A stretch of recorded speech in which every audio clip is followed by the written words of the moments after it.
नमस्कार, सत श्री अकाल, राम राम।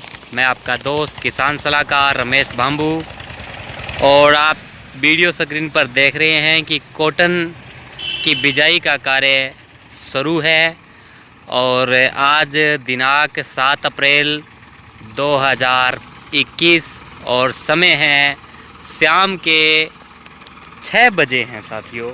और अभी हम नरमे की बिजाई कर रहे हैं और इस वीडियो में किसान भाइयों मैं आपको बताने वाला हूं कि नरमे की बिजाई में हमें किन किन बातों का ध्यान रखना सबसे ज़्यादा ज़रूरी है। इसमें साथियों हम आपको बीज से लेकर और बीज में ख़ास तौर पर जो ध्यान रखने वाली बातें हैं उन पर जागरूक करने की कोशिश करेंगे। तो मेरा आप सभी से यही निवेदन है कि आप इस वीडियो को बीच में न छोड़कर कहीं भी जाएं। अगर आप नरमे की खेती करते हैं, अगर नहीं करते हैं तो भी देख लीजिए ताकि और किसी किसान भाइयों को बता सको। और अगर आप खेती नहीं करते हैं तो साथियों जो खेती करते हैं किसान, उन किसान भाइयों के साथ इस वीडियो को शेयर कर अपना कर्तव्य जरूर निभाएं, क्योंकि खेतीबाड़ी संबंधित जानकारी किसानों के लिए बहुत ज़्यादा इम्पोर्टेंट होती है। और उसी जानकारी के बदौलत वो अपने नरमे की पैदावार बहुत अच्छी ले सकते हैं, बीटी कॉटन की, कपास की खेती अच्छे से कर सकते हैं। और ख़ास तौर पर मैं बताऊंगा साथियों, आज राशि कंपनी का RCH 776 बीटी डबल, इसके बारे में इसकी क्या क्या विशेषता है और इसको बिजाई के समय हमारे को कौन कौन सी खाद हमारे को अपने खेतों में डालनी चाहिए, उसके बारे में इस वीडियो में हम चर्चा करेंगे। तो सभी किसान भाइयों को एक बार पुनः मैं प्रणाम बोलना चाहूँगा कि आप इतना प्यार देते हैं, इतनी सपोर्ट करते हैं, आप हर एक वीडियो को बड़े ही ध्यान से देखते हैं और उसे आगे अपने किसान भाइयों के साथ शेयर भी करते हैं। साथियों सबसे पहले तो मैं आपको बताना चाहूँगा कि आप नरमे की बिजाई करने से पहले बीज तो खरीदते ही होंगे। अगर आप बीज खरीदते हैं तो उस पैकेट को भी आप ज़रूर खोलते होंगे और खोलने के बाद जब उसमें बीज निकलता है तो किसान भाइयों आप सबको पता है कि बीज के साथ एक लिटरेचर भी निकलता है जो आप वीडियो स्क्रीन पर देख रहे हैं। ये है इस बीज का लिटरेचर। और इस पे साथियों आप देखेंगे तो हिंदी, इस साइड में पंजाबी, इंग्लिश, काफ़ी भाषा के अंदर इसमें इस बीज की विशेषता आप सबको बताई गई है। तो मैं इन सब बातों को, बहुत सारे किसान भाई है वो नहीं पढ़ते हैं, आप नहीं पढ़ना चाहते कोई बात नहीं, लेकिन इस वीडियो को आप सुन लीजिए, आपको पढ़ने की ज़रूरत नहीं पड़ेगी, क्योंकि साथियों इसमें बताया गया है साफ साफ कि अगर आप राशि 776 नरमे की खेती करना चाहते हैं तो आपको इन बातों का ध्यान रखना सबसे ज़्यादा ज़रूरी है। बहुत सारे किसान ऐसे हैं जो साथियों मतलब क्या है कि वो कहते हैं कि हम इसमें DAP कितनी डालें, इसमें यूरिया कितनी डालें, इसमें नाइट्रोजन का इस्तेमाल कितना करें, सुपर कितनी डालें, पोटास कितनी डालें, और बाद में हम कौन सी खेत की इसमें क्या बिजाई करें, क्या बिजाई नहीं करें। बहुत सारे किसान भाइयों के सवाल होते हैं। अगर आप इस वीडियो को लास्ट तक देख लेंगे तो बहुत सारे आपको नॉलेज है वो मिल जाएगी।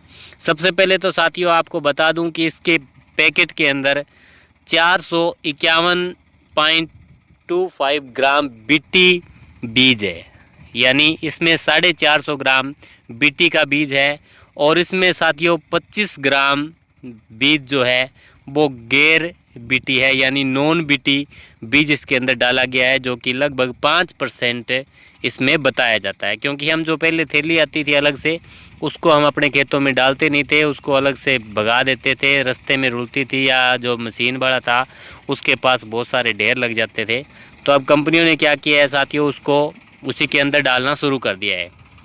अगर आप साथियों 776 नरमे की बिजाई कर रहे हैं तो बता दूं कि ये जो मध्यम और हल्की मिट्टी होती है उन ज़मीनों के लिए बहुत ही उपयोगी बीज है। और इसकी जो बीज की आप बिजाई करते हैं, जो बिजाई का सही समय है वो अप्रैल और मई 2 महीने साथियों अच्छे बताए गए हैं। अगर आप 15 अप्रैल से और साथियों 15 मई तक आप इसकी बिजाई कर लेते हैं तो बहुत बढ़िया, बहुत अच्छा मान सकते हैं। लेकिन इसमें बताया साथियों कि इसकी खूड से खूड की दूरी कितनी रहनी चाहिए। तो साथियों इसकी खूड से खूड की दूरी है वो 3.25 मीटर से 2.25 मीटर के आसपास खूड से खूड की दूरी है वो रहनी चाहिए। 3.25 गुणा 1.75 फीट, या फिर साथियों कुछ किसान जो 3 हड़ों की बजाय 4 हड़ से बिजाई करते हैं, जैसे मैं आपको चित्र के माध्यम से भी दिखाने की कोशिश करूंगा। तो शायद इस पे दिया होता है तो आप बोर ना हो, इसलिए मैं चाहता हूं कि मैं इसको ज़्यादा समय जो है वो वेस्ट ना करूं। शायद साथियों मैं आपको दिखाऊंगा, अगर इसमें मिला तो कहीं मुझे। इसमें चलो इसमें सीधा आंकड़ा मान के बता रखा है। तो साथियों इसमें जो दूरी आपको बता दी। और खनिज और उर्वरक की बात करें साथियों, तो इसमें हमारे को कौन कौन से डालने चाहिए और किस तरीके से डालने चाहिए साथियों। तो इन्होंने बताया है कि आप नरमे की बिजाई करने से पहले इसमें 2 बुआई यानी 2 बार इसको ज़मीन को आप अवश्य मतलब बिखेर दें मिट्टी को, ताकि जो भी खरपतवार है, जो भी इसमें आपने कचरा है वो नष्ट हो सके अच्छे से।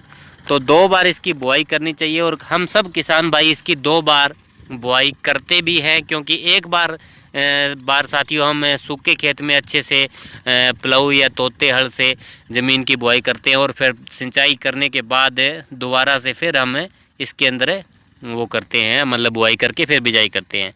तो इसमें साथियों बताया गया है कि आप बुआई से 2-3 सप्ताह पहले 5-6 टन गोबर की खाद डालें। लेकिन ये इम्पॉसिबल सा लग रहा है, क्योंकि हम 2-3 सप्ताह ज़मीन को खाली नहीं रखते। जैसे ही ज़मीन खाली होती है हम तुरंत सिंचाई करते हैं और उसमें बिजाई करते हैं। तो साथियों इसमें अगर आप मतलब डाल सकते हैं तो बहुत बढ़िया है। और इसमें साथियों बताया गया है नाइट्रोजन का प्रयोग आपको कितना करना है। तो प्रति 1 एकड़ के हिसाब से मैं अगर आपको बताऊं साथियों, तो 60 किलो नाइट्रोजन और 12 केजी फास्फोरस का इस्तेमाल हमारे को करना चाहिए। यानी 130 किलो यूरिया पूरे एकड़ के अंदर हमारे को बिजाई से लेकर लास्ट तक हमारे को इसमें प्रयोग करनी है। यानी 130 किलो का मतलब 2 बैग और फिर आप आधा बैग और 2.5 बैग आप प्रति 1 एकड़ में प्रति यूरिया का प्रयोग कर सकते हैं। डीएपी का इस्तेमाल साथियों 27 किलो आप कर सकते हैं, या डीएपी का प्रयोग नहीं करना चाहते हैं तो आप इसमें 75 किलो ग्राम मतलब 75 किलो आपको सिंगल सुपर फास्फोरस का प्रयोग करना है। साथियों एक बहुत बड़ी बात इस पैक्ट के ऊपर लिखी होती है, जो मैं आपको सबको बताना चाहूँगा कि आप इसमें यहाँ भी ये बताया गया है अगर आप डीएपी का प्रयोग करते हैं तो 10 किलो यूरिया कम डालें। ये शायद हाँ ये देखिए यहाँ लिखा है कि अगर जहाँ 27 किलो डीएपी का इस्तेमाल किया गया है वहाँ 10 किलो यूरिया कम डालें, क्योंकि डीएपी के जो बैग होता है साथियों उसके अंदर 18% यूरिया की मात्रा होती है, नाइट्रोजन की मात्रा होती है। और एक बहुत बड़ी बात है किसान भाइयों इसमें लिखी गई है, वो मैं आपको बताना चाहता हूँ कि गेहूँ जो खेत गेहूँ के हैं जिनमें हमने गेहूँ की खेती की है और गेहूं का जो बीज है, तो वहाँ पर साथियों इन्होंने बताया है कि जिसमें आपको फास्फोरस यानी डीएपी अगर आपने गेहूं में डाली है तो आपको नरमे की बिजाई के समय डीएपी की ज़रूरत नहीं है, उसमें आपको डीएपी का प्रयोग नहीं करना है। और इसमें बताया साथियों कि मध्यम जो ज़मीनें हैं उनमें 20 किलोग्राम पोटास और 10 किलोग्राम जिंक सल्फेट की आप मतलब डालना चाहिए। और स्प्रे में साथियों कोई किसान भाई लाल पत्ते होते हैं, जिन्होंने बताया है कि लाल पत्ते होने पर आप इसमें 1 किलो मैग्नीशियम सल्फेट का प्रयोग कर सकते हैं 100 लीटर पानी में घोल के, और इसका छिड़काव 15 दिन के अंतराल में आप और कर सकते हैं। और ऊपर से बताया साथियों कि अगर आप 13-045 की 4 स्प्रे करते हैं 4 सप्ताह बाद करते हैं तो उसका भी आप बढ़िया रिजल्ट ले सकते हैं। तो साथियों अगली वीडियो में आपको हम चर्चा करेंगे अलग बीज के बारे में। तो ये 776 है और इसका जो नया रेट है साथियों आप स्क्रीन पर देख रहे हैं, ये 765 रुपये में हमारे को अब की बार मार्केट से ये मिलता है। लेकिन एक बहुत ही इम्पोर्टेंट बात, क्योंकि बहुत कम लोग वीडियो को इस कंडीशन तक देख पाते हैं। बहुत सारे किसान इस वीडियो को पहले ही बंद कर देते थे, मुझे पूर्ण विश्वास है यहाँ तक नहीं पहुँचते हैं।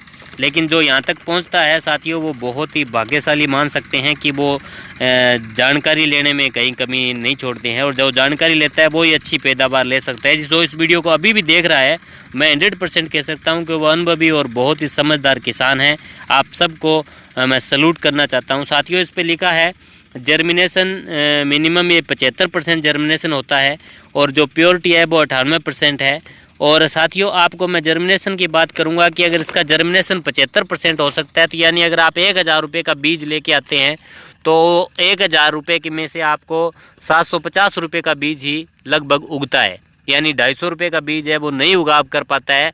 उसमें प्योरिटी तो है 95%, 900 रुपये का बीज उगना चाहिए लेकिन उगता नहीं है। उसका कारण है साथियों कि हम सीड ट्रीटमेंट करने में कहीं ना कहीं कंजूसी कर जाते हैं। तो किसान भाइयों, मैक्स पावर कंसोर्टिया से आप सीड ट्रीटमेंट करके अपने जो उगाव है नरमे का, उसको बहुत अच्छा कर सकते हैं। उसका उगाव है जो अच्छा कर सकते हैं आप। तो आप सीड ट्रीटमेंट अवश्य करें। आप सबका वीडियो देखने के लिए दिल से बहुत बहुत धन्यवाद, शुक्रिया।